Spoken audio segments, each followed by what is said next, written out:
Faith Talk Live. I'm Rick Probst. And I'm Dan Ratcliffe. Hey, I'm so excited. We both are because Alycia Wood is here, and it's been a while. We've got a lot to ask her, catch up with her. How are you?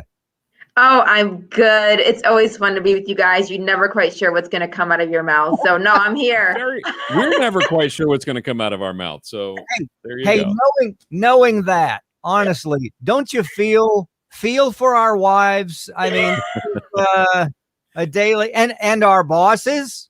Yeah. Fully. I should be sending them regular, encouragement cards and flowers and way to survive another day with Dan and Rick. Yeah, they would appreciate that. Yeah, they need all the help they can get. I don't think they knew what they were getting into for mine 38 years ago, and Dan, I think 28 years ago or something, was it? Yeah, it's right around there. Yep. Well, we wanted to catch up with you. Of course, Alycia is an apologist, and she's an amazing person. We love hanging with her. Mm-hmm. On her Facebook page, I saw a picture that I want to bring up here. At first, I didn't recognize the person. I knew that Alycia was into hockey, but I didn't realize. Do you have it there, Dan? I do. Oh, my goodness. If you're watching, I hope this is okay, Alycia, since it's on your public Facebook. It's fine. But if you're watching Facebook Live or YouTube Live, I looked at that and I thought, okay, well, it's probably her. Maybe it's a professional team. Maybe it's her college team or whatever. Then I saw the name on the jersey and I thought, Wood, that can't be Alycia. And if you look close in the cage, the mask, sure enough, that is Alycia. That's Alycia. Yeah. My gracious. When was hockey player who... We never knew this. Why did we not know this? Yeah. I have no idea. So that is college hockey, actually. That was at Oxford. And so that was every year they have an Oxford Blues. Oxford is navy blue and Cambridge is baby blue. Like they have an Oxford Blues game.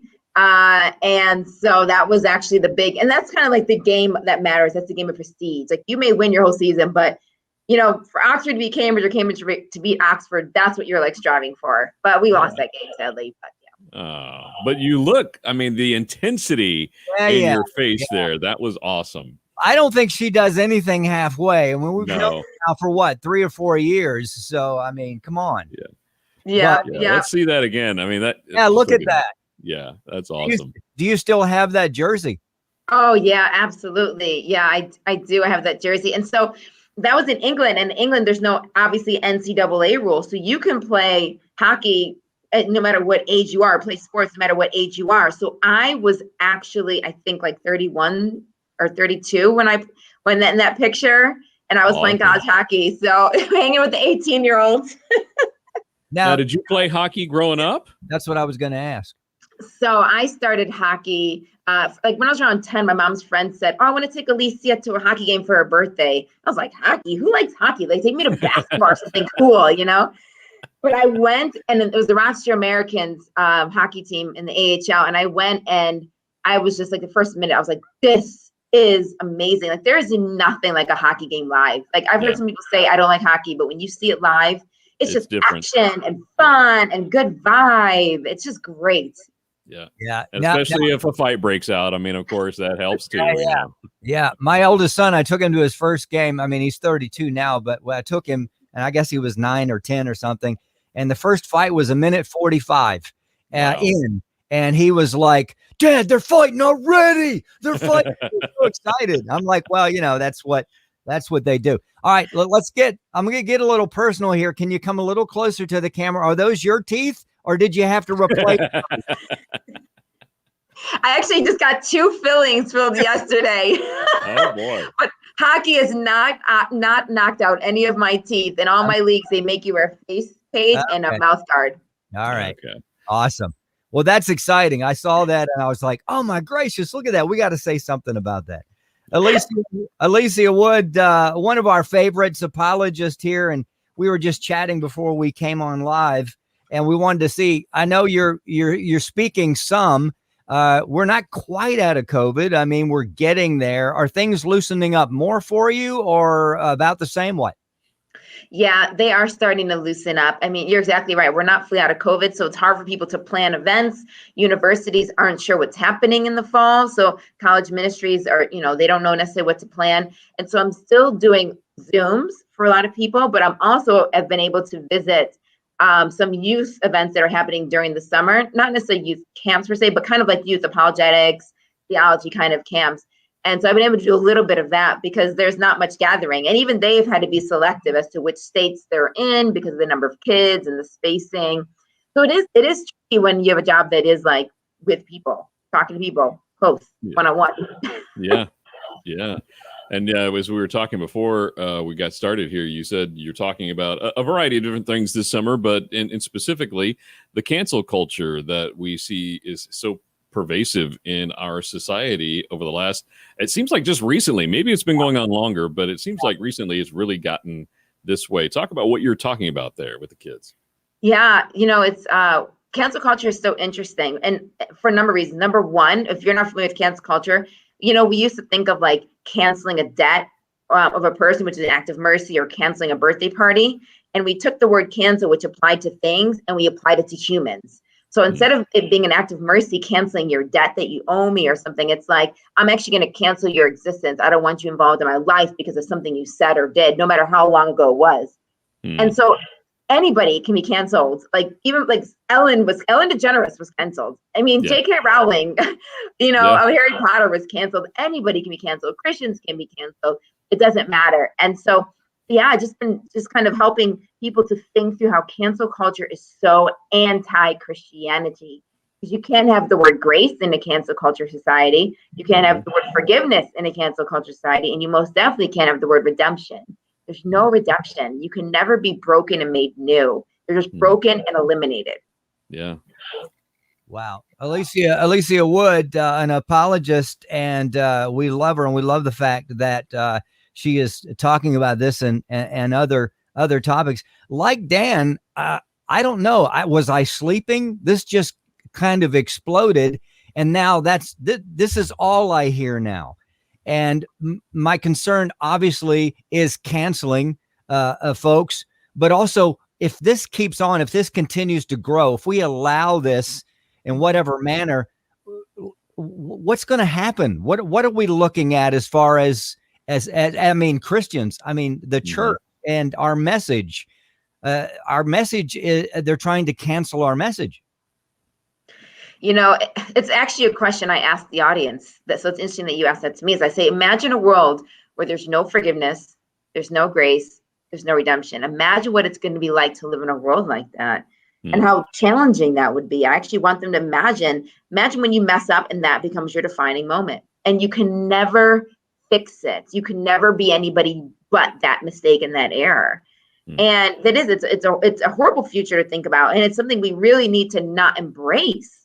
We need to not have these kind of ideas where people are all defined by the worst things they've ever done, by their failures, as if people aren't new, as if they can't be made new. And what I love too is that Matthew 1:1, the very first book, the very first chapter, and the very first verse of the New Testament opens up when it says, "This is the genealogy of Jesus the Messiah, the son of David, the son of Abraham." David, we know he was a sinner, did some stuff that was crazy wrong. Abraham, which is interesting, we often, yes, he had Ishmael, and he did what was common in the time, which is have a child with one of his wife's maidservants. But it's interesting, after Sarah dies, if you keep reading, it talks about how Abraham gave gifts to the sons of his concubines, which means he had other women, right? Yes. And what's interesting about it is Jesus is okay to be associated with them. He's okay to be associated with sinners. This is the genealogy of Jesus, Jesus the Messiah, the son of David, the son of Abraham. He's not interested in canceling people. He's interested in actually saying, yeah, I'm still with them in spite of their failures, in spite of their sins. It's so countercultural to what we're doing right now with cancel culture. That's so good. And the discussion on cancel culture, I think, goes so hand in hand with apologetics, because in your mind, if I don't agree with that person, I'm just going to cancel them. Then, if we all do that, then who's right? Where's the moral? Where's the standard? Where's the truth? And that's what you talk about a lot in apologetics as well. So it goes hand in hand. Exactly. Who do we talk to as Christians? I mean, if we start canceling everybody who's done a sin, well, that eliminates, well, all of us, Yes. actually. Yes. Yeah. You know, when the Bible says there's none righteous, no, not one, it's actually not a typo, like, believe it or not. You know, and so where would we go? Who would we talk to? Like, the whole Christians are grateful for transformation, that they are a new creation. They once were this way and now they're a new creation. This idea of transformation, redemption, getting a grace we don't deserve. This is all the biblical story. And we can't model this we can't do anything but model what we receive from God to the world. We can't be a cancel culture to the world. They see it as canceling each other, but that is not who we can be. Yeah. A scripture that I cling to personally is that it's your kindness that leads me to repentance. And I'm overwhelmed at the fact that I don't get judgment, but I do get kindness. And when I do get kindness, when I know I should deserve judgment, I mean, even now, I mean, not just when I said the prayer 30 some years ago, but I'm in awe of a merciful God that says, I love you and I'm going to forget what you've done in the sea of forgetfulness. And I'm like, my gracious, he is so merciful. What are the, and you talk to folks of so many ages, but the college age kids or the teens, how do they handle that? Because they're being barraged by it, no doubt, wherever they are. How are they reacting to what you have to say? It's so interesting because you can see the tendencies to cancel already in them. When I just spoke just recently up in northern Georgia, I had a long Q&A with them about, you know, almost like, Alycia, is it okay? Like, is it okay for me to treat this person this way? It's almost like, okay, cancel culture's here, but can I go just a little bit before it?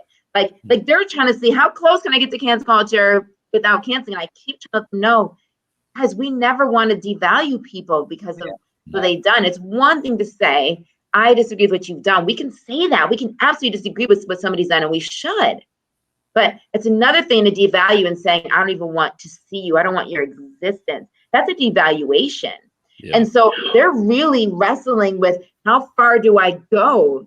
And I almost want to tell them, that's the wrong question here. It's not about how far you go. It's how are you? We don't even want to be entertaining those lines. Can we be a person who forgives 70 times 7? Can we be a person who actually sees ourselves as just as guilty of messing up as the person who we want to cancel?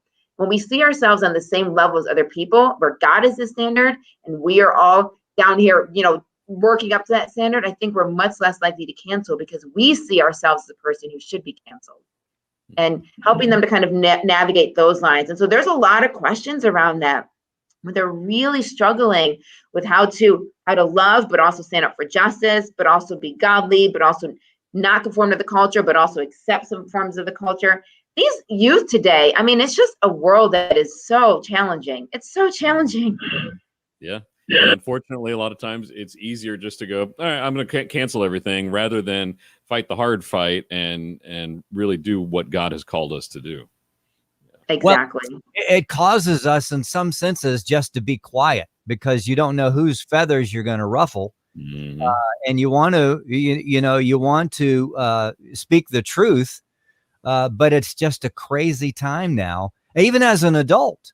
I mean, so I love that you're talking about this with boldness and passion and with grace, as you always do. Follow Alycia at Alycia Wood 88. No, that's not when she was born. Now you introduce it. That's my hockey number. You show the picture of my jersey.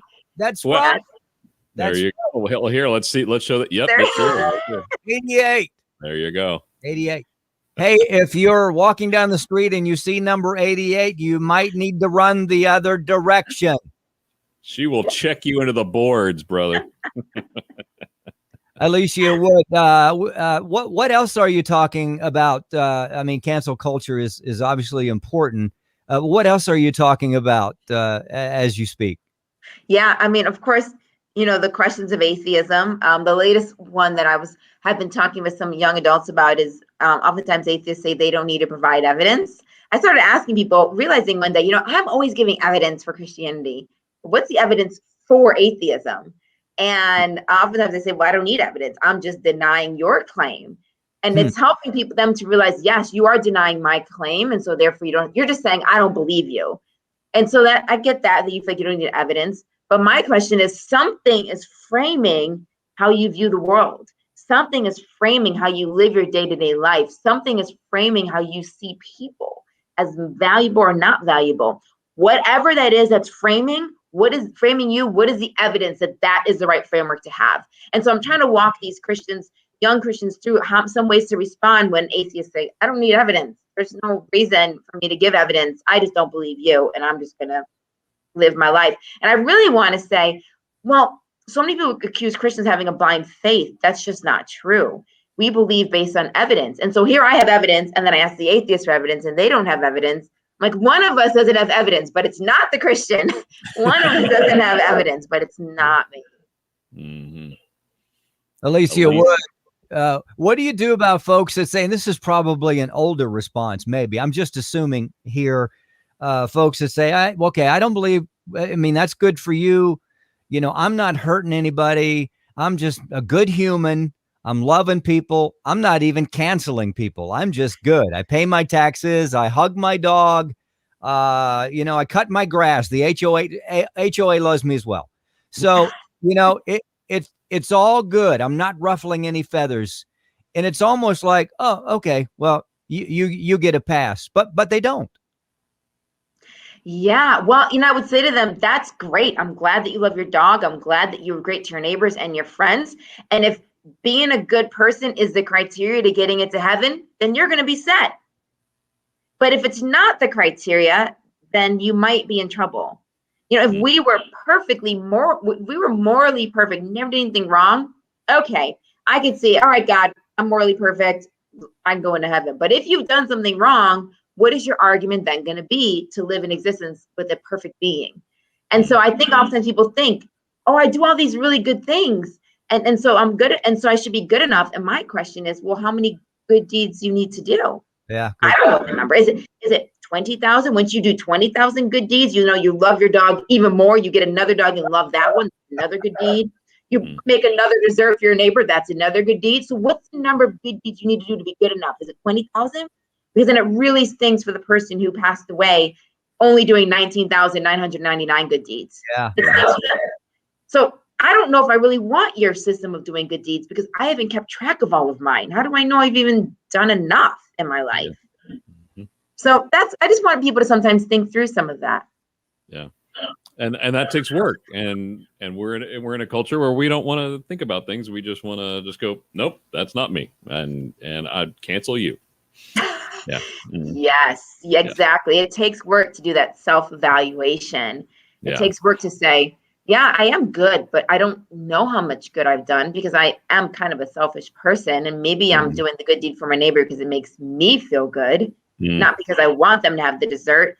So does that then mean that it's a good deed because I'm doing it for my own good? And now you get into this question of, oh no, have I done enough good deeds? Maybe I'm not good enough. God's never going to accept me. Right. And that's exactly why Jesus frees us from that. You won't be good enough. Let me save you from this mental stress of, have I done enough good deeds? What if I die before I finish? Are my good deeds done with the right motivations? If they're with the wrong motivations, are they still good deeds? He frees us from that to say, you know what? Believe in who I am. Believe in the life, death, resurrection of Jesus Christ. Believe in his life, that he is the only way to heaven. That frees you from that consumption of, have I done enough good? And now every good you do, you're doing out of thankfulness, not to earn your way in, not to earn God's appreciation, but out of thankfulness what you've already been given, because I want to please him. I want to live in the way he wants me to live. Makes those good deeds way more pleasurable to do. Alycia. Man, we love Alycia Wood. Having you on, Alycia. That's all. Real quick, Alycia, we got to take a break here in about a minute or so. We talked about people that are rejecting the message. What are you seeing about people that are young kids, college kids, teens, whomever, that are actually seeing what you're saying and receiving it and then taking that giant step of following Christ? I think one of my most favorite parts of my job is to see the light bulb go off and people to just be excited. Like, yes, this makes sense. I get it. I want to be a part of this, right? And so I see that whether it's a young Christian who's growing now in their faith and it's like, oh my goodness, I'm understanding this in a whole new way, or whether it's someone who is just coming for the first time. I think those light bulbs, those aha moments, those oh my goodness, God. I mean, you can't replace those kind of moments. And I rejoice in those. And that's why I love a lot of these youth events, because I see so many of those light bulbs, and I love this kind of moments happen. And just tell them, hey, before we have this debate, let me show you this picture here. That's me. Let's debate. Bring it on. And I think that'll set you up. So yeah. Alycia Wood, we love hanging with her. She's an apologist. She's speaking everywhere, maybe somewhere near you. And if you're thinking about a pickup game of hockey, she's in. You can send her a message at Alycia Wood 88. And again, that's not her birthday. That's her number that she was that's on her jersey. Alycia, always a wonderful time with you. We love you to pieces. So let's catch up sometime in September. Sounds good. Take care, guys. Good to see you. All right, let's take a break. We'll be right back. I'm Rick Probst. And I'm Dan Ratcliffe. This is Faith Talk Live.